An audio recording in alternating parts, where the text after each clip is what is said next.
Good evening. It's a gorgeous sunny day in the northwest of England. It doesn't get any better than this. I love it. And I've got a tree that I'm really excited to start working on today. That's this Kojo cherry, the Fuji Cherry.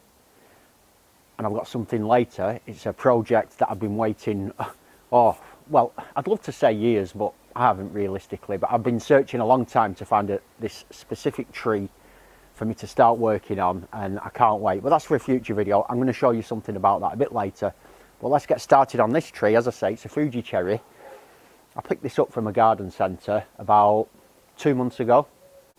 And as you can see, it's got a lovely shape. It's quite big. You know, I'm really happy with this. I got it for £12.50. I just couldn't believe it. This kind of quality, I mean, it's not got a super thick trunk, but it's as thick as my thumb. And it's got some really nice branch structure. When I got this tree, the first thing I did, I took a photo of it, put it online on the Facebook group, Bonsai UK, and just asked, when's a good time to do things, i.e. pruning, repotting, what should I do with this tree? I'm very inexperienced with cherries, and I just didn't know. And I got a reply off a very good bonsai fella. He's got loads of good videos out on YouTube. He's one of my favourites. I mentioned him before. He's called Tony Tickle. I love his stuff. And he actually replied and said, you've got a nice tree there, put it in the ground or a big pot and let it thicken up. I think that's great advice. However, I do want to just do a couple of alterations to the structure of the tree before I sort of plant it out. And I'm going to leave it in this pot. It's in a big pot. There's plenty of space in there for this tree, and I'm going to put it in the ground next winter or next springtime. It's going to go in the ground.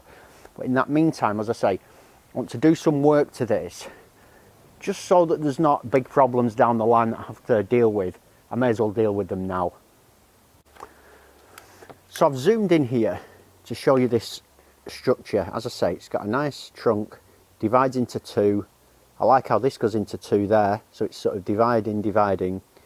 It's got this branch here, which is it's coming right at me. That's got to go. So that's gone. It's a bit of a big mark there, but I've cut it right back.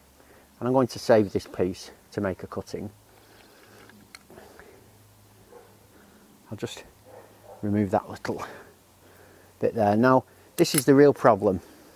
I want this branch here because I think this could come round. So I'm going to leave that for the time being. In fact, I'll just kind of tuck it up out of the way if I can. So in here, we've got a branch here, one going up, and it's got one next to it. And there's actually one behind it as well. I've got this one. So there's too many branches emanating from this point. So we've got some quite tricky lighting conditions here, but I've backlit this. Now hopefully you can see these different branches here and the issues that I've got, and making the decision which ones to get rid of. And that's really the main thing that I need to do. I need to decide which ones to keep and which to lose. Now I do like this right hand one. It kind of follows the trunk line up, which works well. I like this one here that comes out wide, and I also like this one.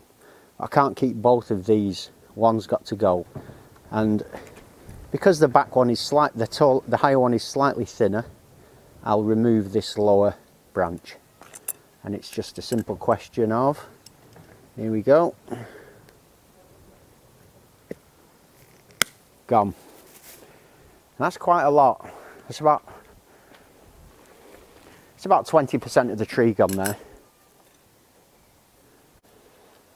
So I'll turn the camera around because I think those lighting conditions are a bit crazy, and I'm not sure you could even see what I was doing. But there's nothing I can do about that now, it's done.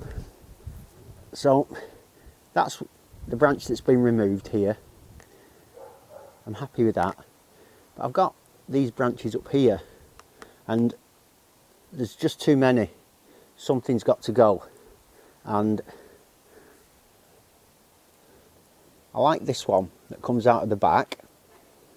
Therefore, I think this one has to go. So that's just going to simply be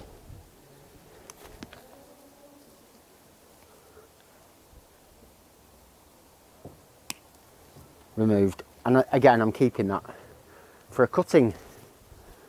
So, now we're getting there now. It's beginning to look a little less congested. So this is now working itself out. I don't like this lump under here. I'm going to cut that off because it kind of looks like a big bulge, which it is. And I want that.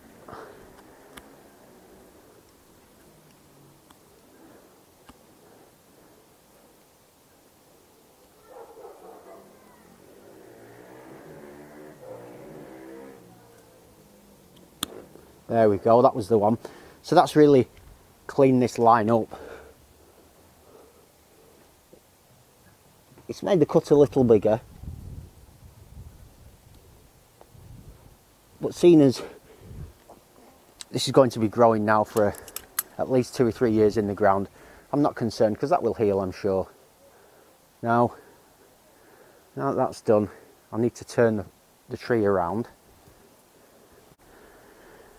So from the back now, we can see we've got this branch here, we've got the main branch coming up there, and we've got 2 coming up like that. Definitely like this one, because I see this potentially coming back in this direction to add depth to the tree. The question is, do I want this? And for me the answer is no, because it's still too clustered in that centre. So this has to go.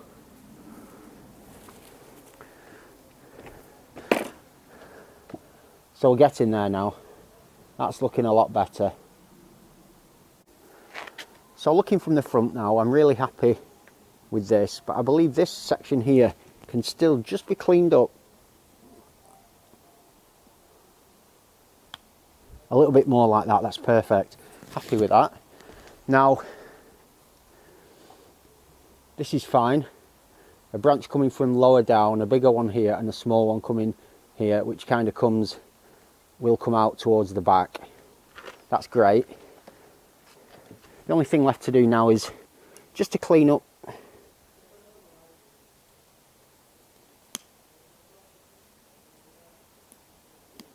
those up like that, and I'm happy. So that's this Kojo cherry, pruned. This is what I've removed.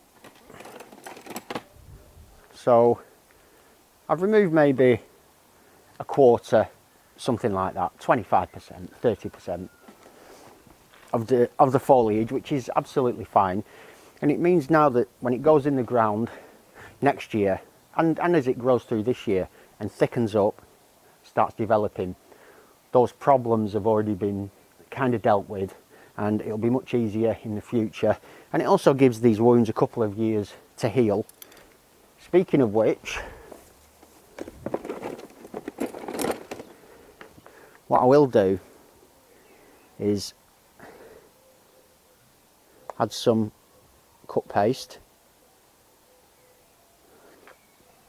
to the areas that I've chopped.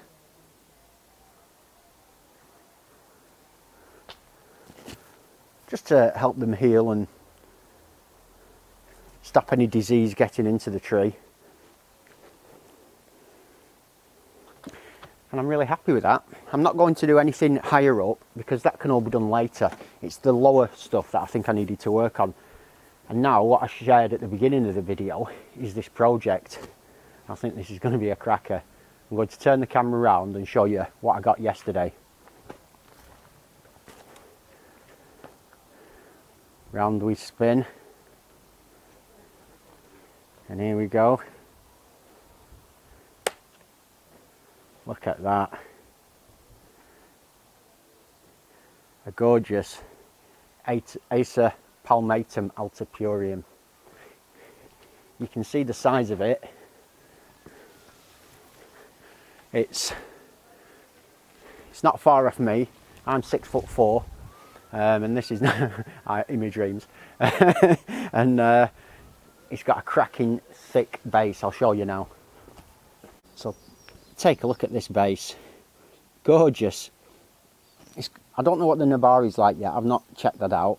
But it goes up. It goes into a twin trunk, and there's another trunk here. I'm going to do some air layers and turn this into a bonsai.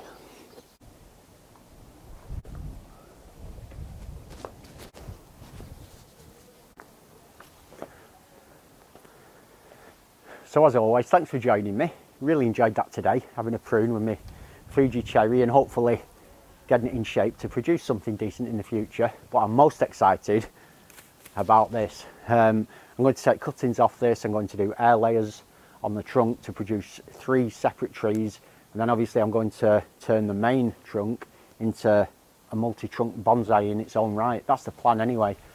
£50 I paid for this. Oh, that's a steal. So if you've enjoyed today's video and you want to see what I get up to with this Acer, hit that subscribe and keep up to date with me on my bonsai journey.